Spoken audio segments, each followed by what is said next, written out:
ऐसे तो ऐसी साधनाएं आप जी कितना सुमन करते हो? कम से कम 500, 400, 1000 श्वास के जाप तो अवश्य ही करते होगे कम से कम। और एक श्वास की कितनी कीमत है? आप कितने धनी हो रहे हो और जरा सी मर्यादा भंग कर दी काल के जाल में रह जाते हो। और फिर यहीं पर पुनर्जन्म होता है तो आपकी वो कमाई परमात्मा के साथ की हुई वो अपने आप प्रकट होने लग जाती है। ऐसे लक्षण होते हैं। एक समय नामदेव जी पिछले संस्कारवश इतना भावुक हो गया, एक मंदिर में आरती हो रही थी, ब्राह्मण लोग उसमें आरती कर रहे थे, खड़ा होकर के शाम के समय घंटियां बजा रहे थे।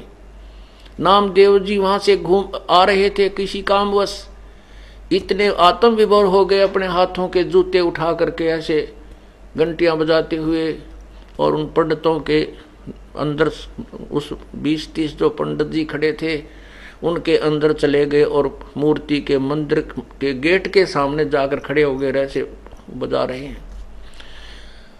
अब ब्राह्मण पुजारी ने देखा कि ये छोटी जाति वाला, क्योंकि पहले छुआछूत चरम सीमा पर थी, और कैसे आ गया हम ब्राह्मणों के बीच में मंदिर ठाकुर भगवान के दरबार में, और हाथ में जूते लिए हुए। उसकी बाजू पकड़ के पुजारी ने घसीट के मंदिर के पीछे पटक दिया, और वो पड़े पड़े भी ऐसे कर रहा है। परमात्मा ने क्या किया कि मंदिर का मुंह उस भगत की तरफ कर दिया, नामदेव की तरफ, और पंडित जी पिछली तरफ घंटी पीट रहे हैं।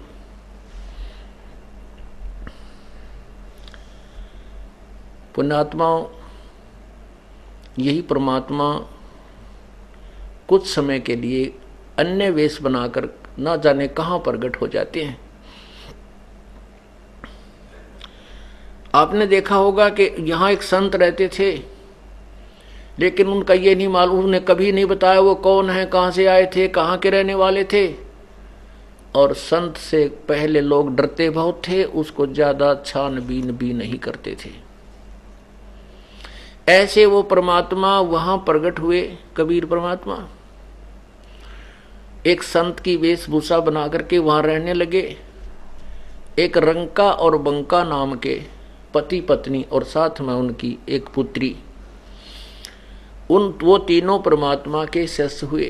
परमात्मा ने उनका अंधेरा हटाया, तत्व ज्ञान समझाया, सतभक्ति पर लगाया। नामदेव जी ने भी उन्हीं का उपदेश लिया। परमात्मा ने उनकी सारी कहानी सुनाई कि बेटा ये तेरे पूर्व जन्म के संस्कार हैं, जिनसे तुम्हें भगवान छोटी मोटी सिद्धियां से चमत्कार हो रहे हैं। ये पूर्व जन्म की बैटरी चार्ज है, भविष्य की साधना तेरी ठीक नहीं है। तो शाम के समय अब गुरु भाई के घर पे गुरु बहन भाई चले ही जाते हैं। नामदेव जी अगले दिन सुबह सुबह उन रंका बंका के घर पे पहुंच गया। रंका बंका तो था नहीं, वो अपनी लकड़ी तोड़ने जंगल में गए हुए थे। उनकी बेटी थी और वो कोई औषधि पूछ करके किसी वैद्य से और पट्टी तैयार कर रही थी। नामदेव ने पूछा, बहन ये पट्टी किसके लिए, क्या कुछ हो गया, क्या माता जी को कुछ हो गया, पिताजी को हो गया? कहने लगी, नहीं रे भाई, गुरुदेव के हाथों का चोट लागी। और नामदेव तू बाज आ जा, भगवान को घना दुखी मत करा करे। वो सहम गया, भी क्या बात है, ये बेटी बहन क्यों कह रही है ऐसा, कि तू भगवान ने घना मत सताया करे, तेरे के सिर में दर्द था, वहां पहुंच गया उन पंडितों के बीच में है। कल तू जब पंडितों के वहां गया, उन मंदिर के वहां घुस गया, उन्हें तुझे ठाकर पीछे पटक दिया। उस समय हम भगवान के पास बैठे थे, गुरु जी के पास, और वो एकदम अंतर ध्यान हुए, थोड़ी देर में आए तो उनके हाथों में चोट लगी हुई थी। हमने पूछा, भगवान क्या हो गया? तो उन्होंने कहा, बेटी नामदेव मेरे भक्त को कि वहां बेइज्जती हुई थी, और उस मंदिर को फेर के आया हूं, घुमा के आया हूं कि तो लीला करनी थी दाता ने, उनने क्या जरूरत थी वहां जाने की। और भाई तू मानता नहीं कति भी है, भगवान को ज्यादा तंग मत कराया कर। तू जो भक्ति बताई है ऐसे कर, अपनी साधना वो करते रहेंगे जो करे, तू वहां क्यों गया।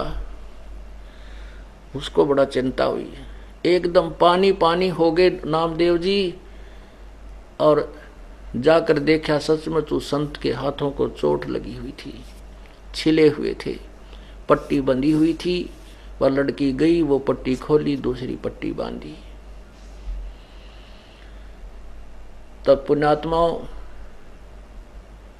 परमात्मा, अब हमने ज्ञान नहीं था, तत्व ज्ञान नहीं था, हम केवल कथाएं ज्यों की त्यों सुनकर वहीं छोड़ दिया करते थे, उसका सार नहीं निकल पाता था क्योंकि तत्व ज्ञान नहीं था। तो ऐसे नामदेव जी को परमात्मा ने